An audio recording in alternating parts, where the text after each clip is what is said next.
बहुत बहुत धन्यवाद।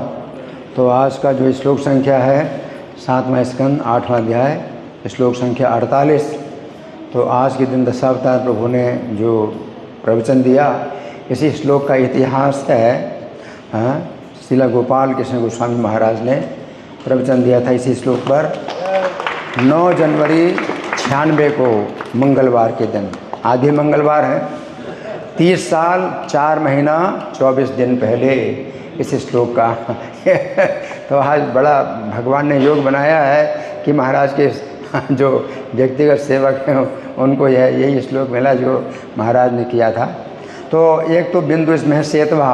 सेतु का मतलब है जो पुल होता है, तो नदी पार करने के लिए सेतु बनाया जाता है, कोई नाला पार करने के लिए सेतु बनाया जाता है, और तालाब के ऊपर भी सेतु बनाया जाता है। परंतु ये भवसागर, हम लोग भवसागर में, हम लोग समुद्र में हैं। समुद्र के ऊपर सेतु कौन बना सकता है? कोई मनुष्य नहीं बना सकता है। आज तक किसी मनुष्य ने समुद्र के ऊपर सेतु नहीं बनाया। एक तो श्री रामचंद्र ने सेतु बनाया था पत्थर का समुद्र के ऊपर, वो भगवान है, वो बना सकते हैं। और ये जो वर्णाश्रम धर्म का जो सेतु है, ये भगवान कहते हैं कि मैंने बनाया। तो भगवान ही समुद्र के ऊपर सेतु बनाते हैं, तो वही बना सकते हैं और कोई नहीं बना सकता। और जब सेतु बन जाए तो फिर कोई व्यक्ति आंखें मीच करके भी, आंखें बंद करके भी चले तो भी समुद्र में जो है वो पूरी तरह सुरक्षित है, समुद्र के बीच में भी सुरक्षित है, और सेतु को जो है बड़े आसानी से समुद्र को पार कर सकता है। तो वर्णाश्रम धर्म है सेतु। और यहाँ पर मनु जो है जो बोल रहे हैं, तो मनु, ये 7वें मनु चल रहे हैं, वैवस्वत मनु। सबसे पहले स्वयंभू मनु थे जो कि ब्रह्मा जी के पुत्र थे। फिर दूसरे हुए स्वारोचिस मनु जो स्वरूचिस के पुत्र हुए, और तीसरे उत्तम मनु, चौथे तामस मनु, 5वें रैवत मनु। ये तीनों मनु महाराज प्रिव्रत के पुत्र थे। और फिर 6वें चाक्षुष मनु जो चक्षु के पुत्र हुए, और 7वें वैवस्वत मनु जो सूर्य देव के पुत्र हुए। तो 7वें मनवंतर में भगवान ने गीता का उपदेश सबसे पहले सूर्यदेव को दिया था, और सूर्यदेव के पुत्र को जो है फिर मनु को, जो वैवस्वत मनु हैं, उनको सूर्यदेव के द्वारा प्राप्त हुआ। तो ये जो मनु होते हैं, तो इनका जो जीवन अवधि है 71 चतुर्युगी की होती है। 71 चतुर्युगी का मतलब है 30 करोड़ साल। तो प्रत्येक मनु का जो जीवन काल है वो 30 करोड़ साल होता है, 71 चतुर्युगी की होती है। और पूरे मनवंतर में, ये मनवंतर कहलाता है, ब्रह्मा जी के एक दिन में 14 मनवंतर होते हैं, तो 14 मनु होते हैं। तो प्रत्येक मनवंतर में जो शासन चलता है वो मनु के ही वंश का शासन चलता है। तो इस समय जो शासन चल रहा है वो मनु के वंश का चल रहा है। लेकिन कलयुग में वो शासन जो है लुप्त हो जाता है, कलयुग में शासन लुप्त हो जाता है। तो मनु से ही जो है, वैवस्वत मनु से ही एक सूर्य वंश हुआ है, दूसरा चंद्रवंश हुआ है। तो चंद्रवंश के राजा और सूर्यवंश के राजा ये शासन कर रहे हैं। तो सूर्यवंश के राजा जो मरुत हैं, तो वो जो है इस समय कलापग्राम में वो जो है तपस्या कर रहे हैं, और जब सतयुग आएगा तो फिर वो जो है अपने वंश को आगे बढ़ाएंगे। तो सूर्यवंश के शासक और चंद्रवंशी राजा देवापी भी कलापग्राम में तपस्या कर रहे हैं। कलयुग जब कलयुग समाप्त होगा, सतयुग तब वो विवाह करेंगे और फिर चंद्रवंश का भी जो है आगे बढ़ाएंगे। इस प्रकार से प्रत्येक मनु के जो है वंशज ही जो है शासन करते हैं। कलयुग में शासन जो है लुप्त हो जाता है। कलयुग में शासन होता है शूद्रों का और म्लेच्छों का, अधार्मिक लोगों का शासन होता है। तो अधार्मिक लोगों के शासन में जो है धर्म की स्थापना होती नहीं, धर्म की जो सेतु सब तोड़ दिए जाते हैं। तो भगवान चैतन्य इस कलयुग में सेतु की रक्षा के लिए, सेतु का निर्माण करने के लिए आए, और उन्होंने संकीर्तन धर्म का जो है सेतु उन्होंने बनाया, चैतन्य महाप्रभु ने। तो भगवान साक्षात स्वयं जो है धर्म का सेतु बनाते हैं। तो संकीर्तन धर्म का जो सेतु है वो चैतन्य महाप्रभु ने बनाया है। तो ये इसमें हिरण्यकशिपु जो है, इसी कथा जो 7वें स्कंद में पूरी कथा तो हिरण्यकशिपु और प्रहलाद की है।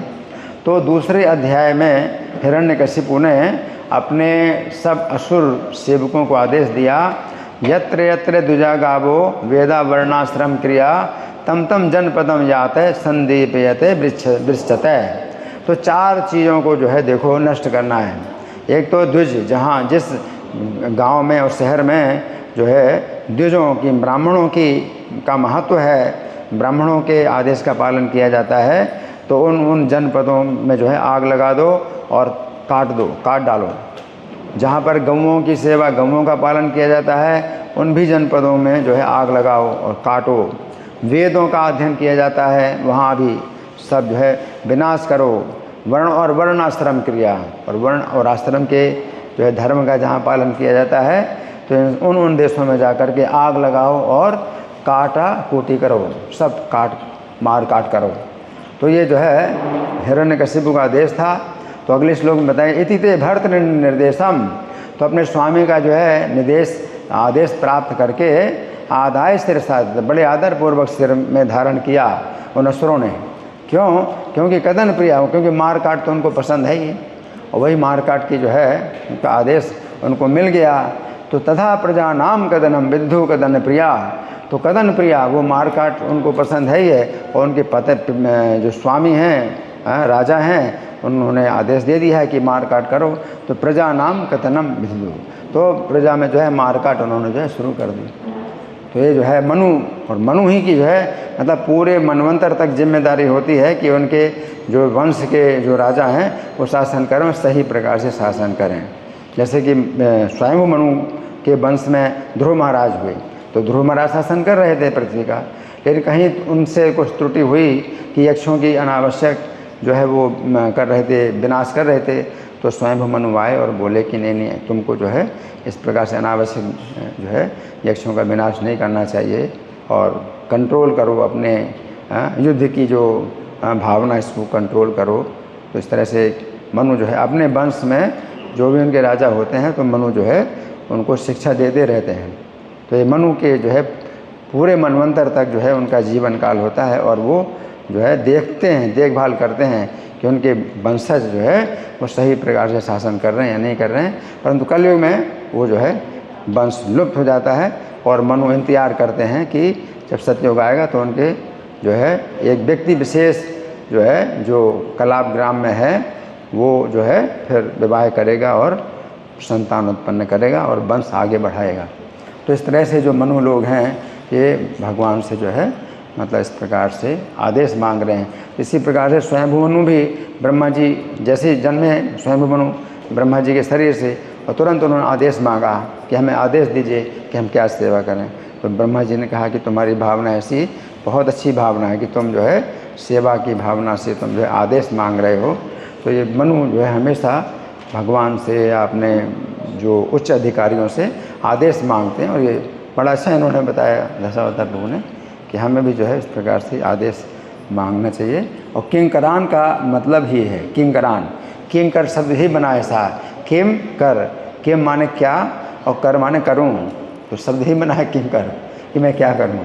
तो मेरे लायक सेवा क्या है ना।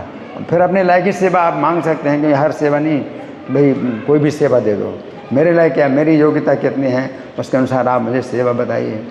तो जो भगवान हैं और उच्च अधिकारी हैं, तो आपकी योग्यता के अनुसार, आपके गुणों के अनुसार, आपके स्वभाव के अनुसार आपको जो है कार्य देंगे, वो सेवा कहलाती है। हरे कृष्णा। ग्रंथराज श्रीमद् भागवतम की जय, श्रील प्रभुपाद की जय।